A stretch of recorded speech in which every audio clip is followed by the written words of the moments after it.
Bonjour Stéphane. Bonjour. Alors, tu as été sélectionné pour l'anthologie du Plomb et la Lumière avec une nouvelle qui porte le nom de... La mort n'est pas un spectacle. Ah, tu t'en souviens, c'est bien. Mais j'ai pas préparé alors quand même. Ouais. Parce que j'écris pas que ça, alors tu vois, tous les trucs. Ouais. Alors, qu'est-ce que tu fais habituellement si tu as participé à cet appel à texte? C'était un appel à texte que tu as trouvé comme ça sur le net, ou comment tu as entendu parler de cet appel à texte? Je m'en souviens plus, ça par contre. Mais en fait, 1000 saisons, je suis depuis un petit moment. D'accord. Donc je pense, soit c'est une newsletter que j'ai vu, soit c'est sur Facebook, j'ai vu passer l'appel à texte à un moment ou à un autre. Et du Plomb à la Lumière, ça t'a inspiré alors? En fait, au tout départ, ce qui m'a inspiré, c'est que c'était l'univers fantasy, tout ça, enfin un peu l'imaginaire. Ça faisait longtemps que j'avais pas écrit une nouvelle vraiment imaginée.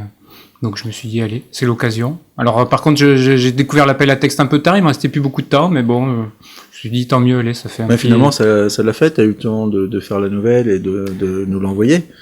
Et nous, on a eu le temps de la lire. C'est ce qu'il fallait.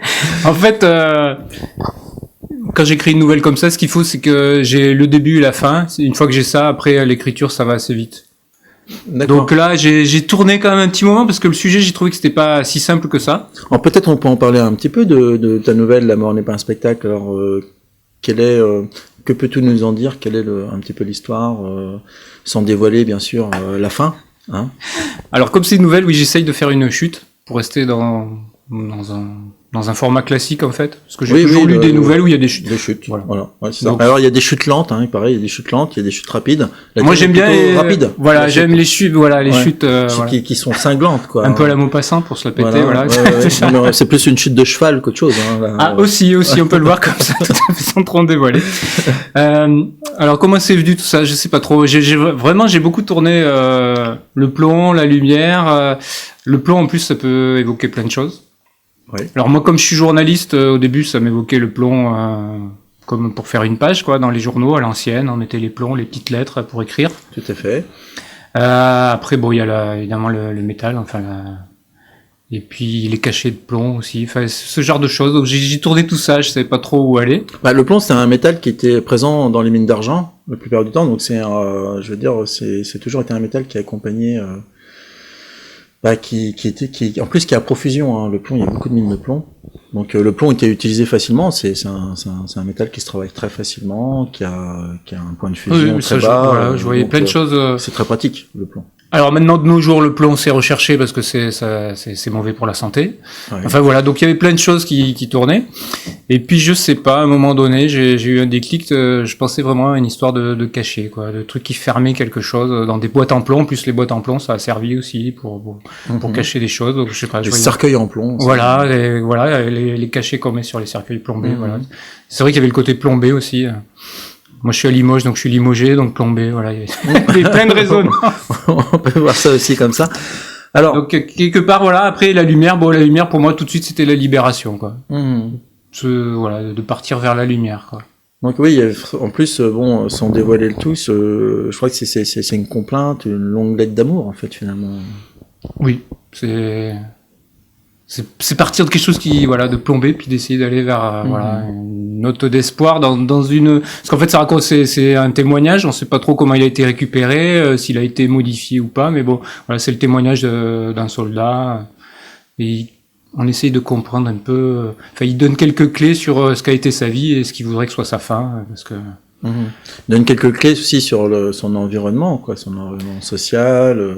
Alors ça c'était, moi j'avais tout de suite perçu travailler pour la collection 1000 saisons qu'il fallait créer quelque chose, un univers, quoi. Tout à fait, c'est ce qui est demandé, puisqu'en fait les lecteurs vont pouvoir après choisir le prochain auteur du prochain roman, et donc on leur demande de partager avec l'auteur un univers. Et cet univers-là, le lecteur va le plébisciter à travers un vote pour le prix 1000 saisons de 2017.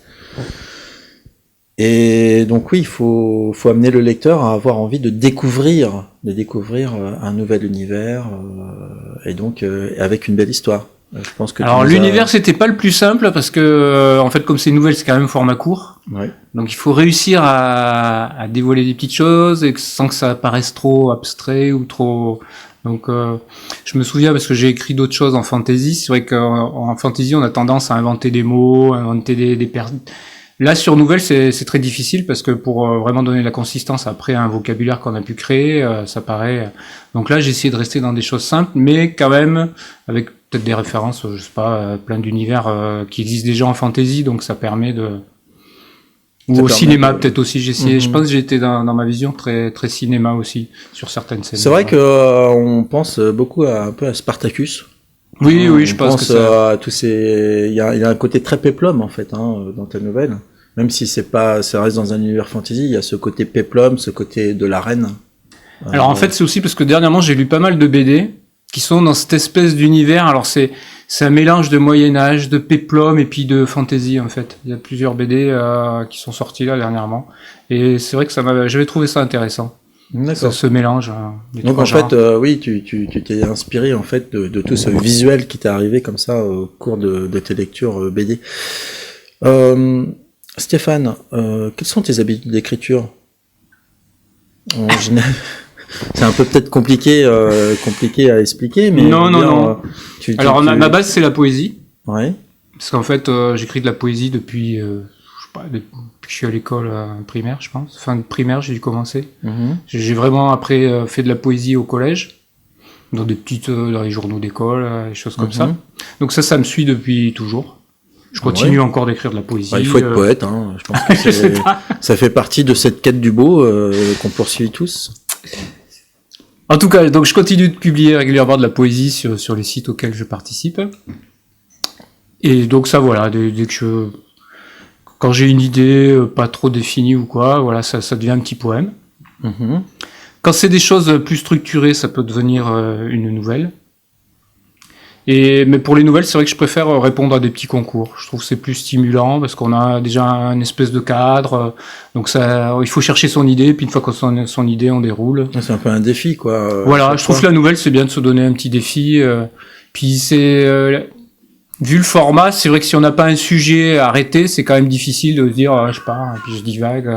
C'est pas fait pour ça, quoi. Donc là, je trouve ça des petits concours. Donc ça m'arrive d'en voir passer. Donc là, celui de...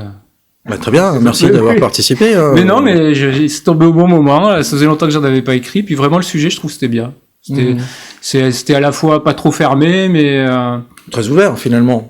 Oui, mais avec quand même, ça donnait je trouve que ça donnait des pistes. Là, j'ai commencé de lire les nouvelles des autres auteurs et c'est vrai que c'est vraiment marrant parce que c'est vraiment des choses totalement différentes. Oui, tout à fait. Oui, c'est-à-dire que on a reçu quand même pas mal de nouvelles qui se ressemblaient ou qui reprenaient les mêmes thématiques, mais on a essayé de faire un choix, si tu veux, dans les nouvelles qui permettent d'élargir l'horizon par rapport à la thématique. Mais je trouve que c'est bien. Moi, ça m'a... Parce que c'est vrai qu'il y a des trucs, moi, j'aurais jamais pensé. Je serais parti là-dessus avec ce thème, mais bon, quoi, ça fonctionne. Hein. Ouais. Et donc, voilà. Et après, j'écris du théâtre. Ouais. Alors, ça fait un moment que j'en ai pas fait, parce que comme en ce moment, j'ai plus trop le temps, quand vous écrivez une pièce, l'intérêt, c'est de la jouer. Parce que sinon, bien sûr, sinon ça reste un peu vain. Voilà. Ouais. Donc, voilà. Donc, comme la dernière que j'ai écrite, j'ai pas eu l'occasion de la jouer, du coup, là, ça c'est un peu en stand-by. Et après, tu fais du théâtre, t'es acteur aussi ou à l'époque, j'ai fait de la mise en scène et j'ai joué quand j'ai pu. Mais ça fait un moment que j'ai pas fait de théâtre. Et maintenant, alors, qu'est-ce que tu fais Alors maintenant, je suis plus porté sur la vidéo. D'accord. Donc, comme les technologies ont évolué, en fait, maintenant, c'est assez simple avec des appareils photo réflexes numériques d'avoir une qualité d'image intéressante pour faire des petits films, des petites choses. C'est vrai que la qualité photo a énormément augmenté. Ah oui, et puis bon, voilà, c'est les budgets, ça n'a plus rien à voir, quoi. Ah bien sûr, je pense que... Avant, pour avoir une caméra capable de faire un petit film, il fallait quand même investir. Il fallait un certain budget, c'était l'investissement le plus lourd pour le cinéaste. C'est ça. Maintenant, il y a plein de choses. En plus, c'est vrai qu'il y a plein de... Au niveau des réflexes numériques, il y a plein de matériels qui ont été développés spécifiquement, et comme c'est développé par des gens qui sont pareils, sont un peu dans le do-it-yourself, ça reste des matériaux pas très chers, des petites perches, des petits contrepoids, des petits travelling, il y a des trucs. Donc en ce moment, ça fait 2 ans, 2-3 ans que j'expérimente ça. D'accord. Donc j'ai tourné un court-métrage là-bas. Alors on le voit pas, mais il y a une caserne abandonnée en face. D'accord. Ah chouette. Alors qu'est-ce que tu as fait dans cette caserne ? Alors en fait, comme j'habite ici, que je faisais le tour avec mon chien de la caserne à pied souvent, je me disais quand même une caserne immense comme ça, abandonnée, ce serait bien d'aller tourner quelque chose là-dedans. Donc j'ai écrit à la mairie, j'aurais dit, écoutez, vous avez une caserne vide, là vous en faites rien, vous allez sûrement la détruire un jour, ce serait peut-être bien d'en garder quelque chose. Moi je vous propose d'aller faire un tour dedans et puis après de tourner un court-métrage. Donc en fait, je savais pas ce que j'allais tourner. J'ai eu les autorisations de la mairie, donc je suis rentré, on a visité la caserne, ils m'ont montré tout. Il y avait quoi? Il y a des cachots, il y a des grands bâtiments, il y a des grands trucs. Et donc à partir de là, j'ai écrit une petite histoire. Et voilà, c'est devenu. Tu te rappelles que c'était quoi comme caserne? Quel régiment? Alors c'est la caserne Marceau, et il y a eu plusieurs régiments, et alors le dernier c'était quoi? Parce qu'elle est très vieille en fait, elle a été construite pour la guerre de 14-18. D'accord. Donc c'était de la cavalerie ici. Et après le dernier c'est pareil, il y a eu plusieurs régiments, et le tout dernier c'était un truc pareil ils avaient des engins du génie, alors je sais pas laquelle c'était. Ouais, génie civil, d'accord. Enfin, génie militaire plutôt. Ouais, génie. C'est les sapeurs. Ouais. Alors il y en avait plusieurs, il y a plusieurs casernes à Limoges, mais celle-là, il y avait plus de militaires depuis un moment. Il y a des gens qui venaient pour passer leurs 3 jours ici. Ah, donc il y a des gens qui ont vu le film qui m'ont dit mais moi je suis venu dans cette caserne. Ah oui, il me semble me souvenir que Limoges c'était l'endroit où tous les gens du Grand Ouest venaient passer leurs 3 jours. Hein. Et c'était ici à Marceau en fait. À Marceau, d'accord. Donc tous les appelés venaient ici. Il y en a un paquet qui sont passés apparemment. Ouais, je pense toute une génération maintenant c'est fini. Bah moi j'ai pas fait les 3 jours. Mais... Ouais.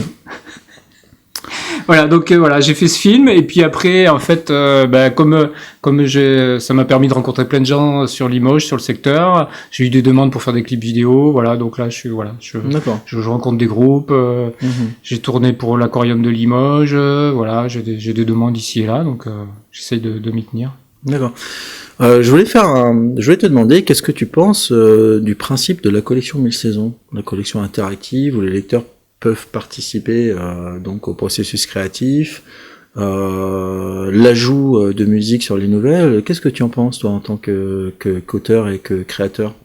Moi je trouve ça super enrichissant, et puis j'espère que donc par rapport au salon qu'il va y avoir et tout ça, je vais pouvoir y aller, participer pour rencontrer des gens. Ah oui, tu as invité au salon du livre, hein, je sais pas si je te l'ai dit. Si, mais bon, j'essaie de regarder, que je t'ai dit en ce moment, faut que je calme mon agenda, mais je vais essayer de venir. Parce que je trouve que c'est vraiment intéressant. En plus là, qu'ils choisissent après la suite, moi je pense que même en tant que lecteur, ça m'amuserait de le faire. De dire tiens, c'est lui que j'aimerais bien qu'il creuse son univers, qu'il aille plus loin. C'est une autre philosophie, c'est-à-dire qu'on propose à lire et on n'impose pas. Ça veut dire que contrairement à ce que peuvent faire les maisons d'édition classiques, genre vous avez ça à lire et puis c'est tout. Voilà, ça vous plaît pas, c'est votre problème. Nous, ce qu'on propose, c'est des univers, c'est des auteurs, c'est des styles d'écriture, c'est des illustrateurs, c'est des compositeurs, et finalement, c'est au lecteur de faire son choix, donc de nous dire moi j'ai envie de découvrir cet univers-là, j'ai envie que ce soit cet auteur qui écrive le prochain roman, parce que son style me plaît, parce qu'il a quelque chose à dire, et ça permet aussi, je sais pas ce que tu en penses, de valider aussi, écrire un livre c'est long, écrire un roman c'est très long, on peut passer énormément de temps à cette écriture-là, et le fait de valider en amont auprès du public le futur roman. Mais ça doit changer complètement la façon d'écrire. Ça doit libérer l'auteur. Et c'est un peu du plomb à la lumière, c'est-à-dire libérer l'auteur justement de ce plomb qui est là, qui lui dit mais tu écris pas en vain, parce que tu vas envoyer ça à une maison d'édition, mais tu sais pas si elle va prendre le texte. Et puis est-ce que ça va plaire ? Ne serait-ce que le lire. Ne serait-ce que le lire. Et est-ce que ça va plaire au lecteur ? Alors là, c'est la libération de l'auteur. On le sort un petit peu de ce carcan, dans lequel. Donc vous allez en libérer un bientôt, d'après ce que j'ai compris. Voilà, on va en libérer un bientôt. Il y en a un qui va éclore. Pour la cour des miracles. Hein. Donc celui il va sortir de la cave, du cachot. Hein, donc pendant le salon du livre, en fait. Pendant le salon du livre, à ce moment-là. Pendant le salon du livre, donc. Mais ne lui mettez pas trop la pression quand même, hein, parce que si on le bloquait un peu. Non, mais en fait, c'est ça aussi qui est bien, c'est qu'on va pas mettre du tout de pression à l'auteur, c'est-à-dire qu'on va l'accompagner. C'est vraiment un accompagnement, c'est-à-dire qu'il aura une correctrice qui va le suivre, il va avoir moi qui va le suivre de près, on va le suivre, on va l'aider. Et alors bien sûr, hein, il y en a qui ont déjà commencé à écrire, parce que simplement le fait d'avoir une nouvelle dans l'univers, bah, ils sont pris au jeu, ils ont commencé à écrire tous, pratiquement, ils ont commencé à écrire leur roman. On va voir qui va gagner. Nous-mêmes, on ne le sait pas encore. Mais pour 2017, ça s'annonce encore sous de meilleurs auspices, puisqu'on aura aussi un compositeur qui fera la bande originale du livre.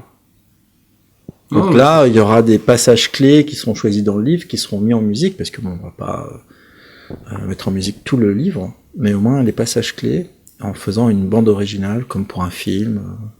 D'accord. Voilà. Donc ça, c'est Plein de bonnes projet. idées. En tout cas, je remercie la personne qui a fait l'illustration, parce que tu viens de me la montrer, je la trouve superbe. Donc, D'accord. Bravo. Bah, on écoutera la musique, hein, peut-être tout à l'heure.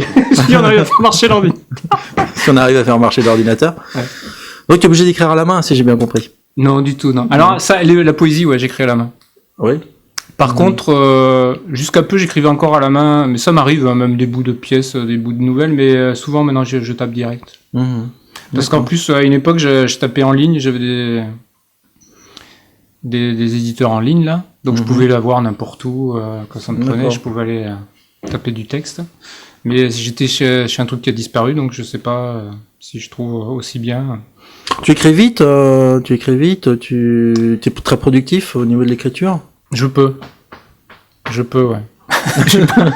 Alors après, non, mais par contre, après, maintenant, j'ai pris, comme je suis plus tout à fait jeune, donc maintenant, j'ai quand même l'habitude de bien réimprimer, de me laisser du temps pour faire des corrections, parce que souvent, quand même, après, quand on écrit vite, Tu laisses il faut la quand même, maturation se faire. voilà, de reprendre le texte un peu plus tard, puis de couper quand même, parce que souvent, c'est vrai qu'il y a des redites, des machins, il faut prendre le temps, je pense, de savoir se corriger un peu déjà. Oui, de se relire. Puis bon, j'ai quand même mon épouse qui lit aussi, qui me donne son avis, donc Oh, quelle chance. ça permet de... Ou puis intraitable hein, sur la grammaire, l'orthographe, oui. et certaines tournures, ça rigole. Bon, je vois que bon, on compatit, on compatit avec toi. Bah écoutez, c'est La mort n'est pas un spectacle. Stéphane Monet, et c'est à vous de voter pour lui. Oh, c'est gentil.